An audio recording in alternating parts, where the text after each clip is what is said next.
Hello everyone. Today I'm going to show you how to run ggmap on R, specifically how to create connection to Google Cloud Platform. So in order to do this, I have the order here on my right side of the screen. There are some assumptions that I'm going to make, and there are some assumptions that I'm going to make on the R and the R Studio part, and also on the Google and the Google GCP, which is a Google Cloud Platform part.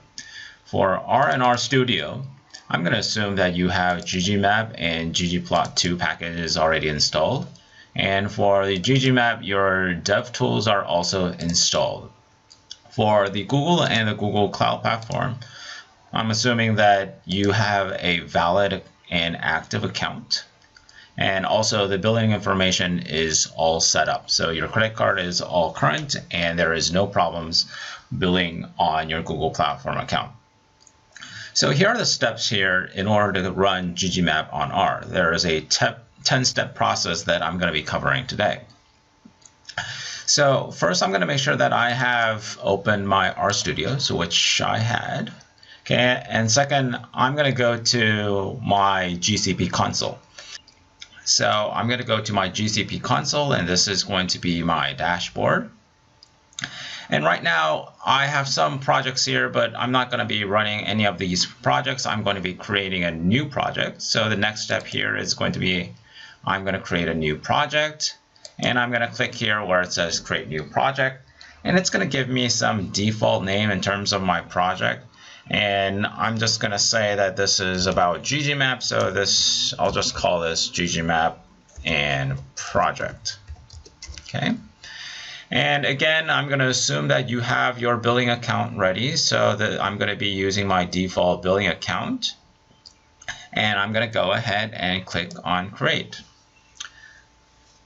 So it's giving me some notifications, but I'm going to be going ahead and using the ggmap platform that I have just created. So I'm going to go and view my dashboard for my ggmap project. So this is my dashboard right here. Okay, and the next step is that I'm going to enable my API. So here on my left where it says API and services. Okay, so I have clicked on APIs and services. Okay, and in order to do the next step is that here it says that initiate map static API and geocoding API. So it seems that I need to enable a couple of APIs. So I'm going to click on here where it says enable APIs and services. So I'm going to click on there. And it's giving me some of the search methods that I can go through. And like I said, I'm going to be initiating map static API and geocoding API. So I'm going to first search for maps and maps static, and let's go down here. It's right there, map static API. So I'm going to go ahead and click that. And it's going to give me the enable button. So I'm going to go ahead and enable. You can go through some of the other details in terms of the overview and what it's about and what its pricing is about and so on. Right now I'm going to go ahead and enable this.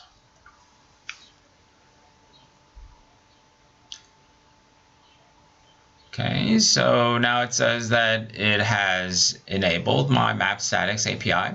And just to confirm that if I go ahead and click on APIs, I have right here map static API that has been enabled. Okay, so the next one that I'm going to be enabling is the geocoding API. So we can go back to where it says API, but you could see that there are some additional APIs that are available, and one that you see here was geocoding API. So I'm going to go ahead and click, and I'm going to go ahead and enable this. So I'm going to go ahead and enable geocoding API. And it is running, and yes, I have my geocoding API. It is initiated. Okay, so again, just to make sure that I'm going to go back to my APIs. So here you could see that I have enabled my APIs. I have my geocoding API and map static API is enabled. So the next step is that I need to go ahead and create my credential keys. So I'm going to go back to my dashboard here. Okay, and under my dashboard, I do have my APIs and services. So I'm going to go ahead and click on my APIs and services. And where it has credentials, I'm going to go ahead and click on credentials. Okay, so again, I do have no keys to display at this moment. So I need to create a credential key. So where it says create credentials, I'm going to go ahead and click this. And it's giving me some options, but I'm going to be creating an API key. So I'm going to click on API key to create. And now I have my API key that is created. Okay, and I'm going to be restricting this key, which means that I'm going to be giving some specifications in terms of which API can be using this key. So I'm going to go ahead and click on restrict key. And here it says that, okay, what are some of the restrictions that you are going to be giving? Okay, and in terms of applications, I'm not going to be giving any application restrictions because I am publishing this on a Shiny app. So I'm going to make sure that everybody using a website or web server or Android or an iOS app can all be able to use my application. But in terms of the API restriction key, I want to make sure that the two of the APIs that I have created, which is the map static and the geocoding, is the one that is going to be able to use this key. So I'm going to go ahead and click here where it says select. Okay, and remember I have activated for geocoding API, and the second one was map static API. Okay, so these are the two services that I'm going to be allowing. Okay, and once I have created these two keys, I'm going to go ahead and click on save. Okay,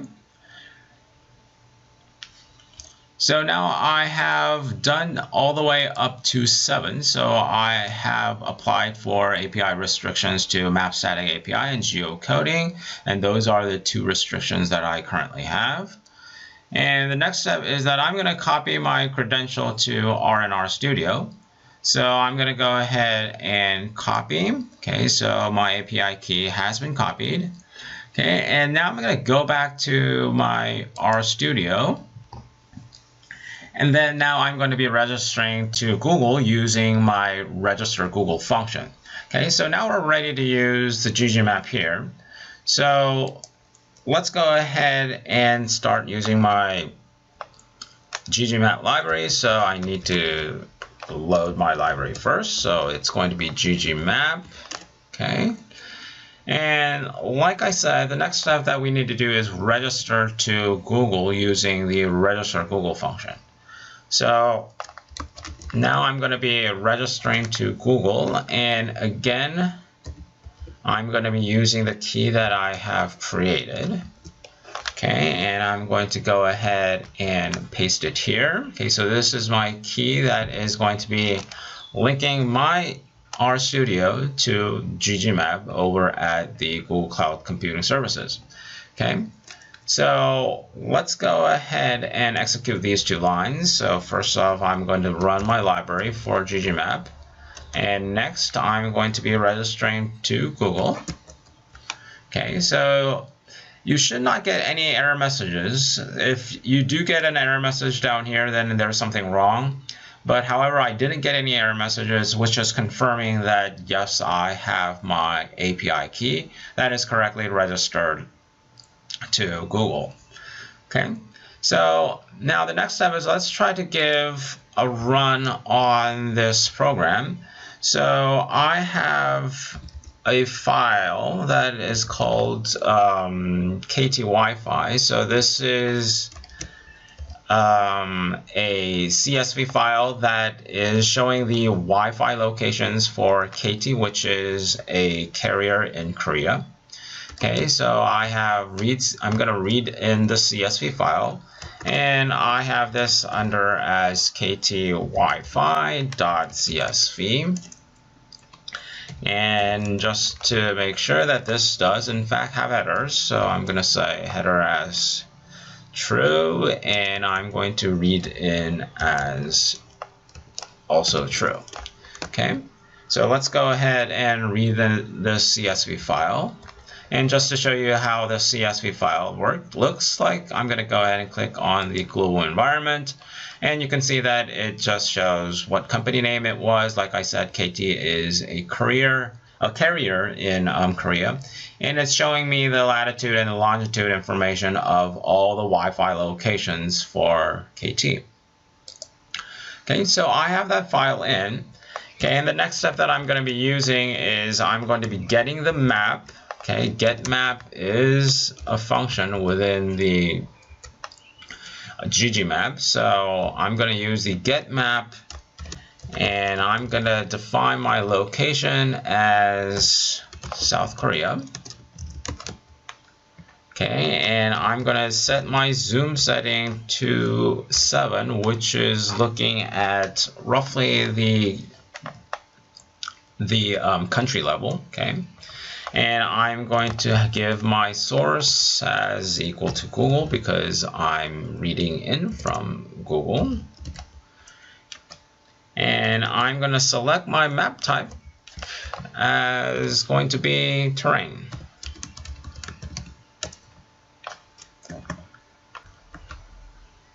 So once I have selected my location, zoom level, and source, and map type, I'm going to go ahead and execute this line.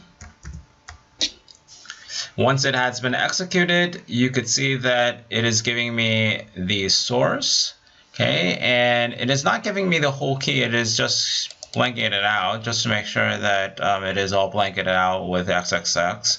And you can also see that my key is not revealed in this case, and you should not get any of the error messages.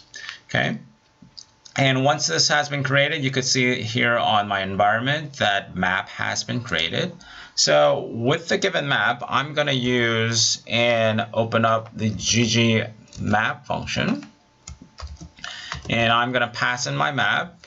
And what this is going to do is that this is going to be just creating an open map. So what I'm going to do is that I'm going to be putting the Wi-Fi locations for this map. So I'm going to go ahead and use my geo point, which is under the ggplot2 package.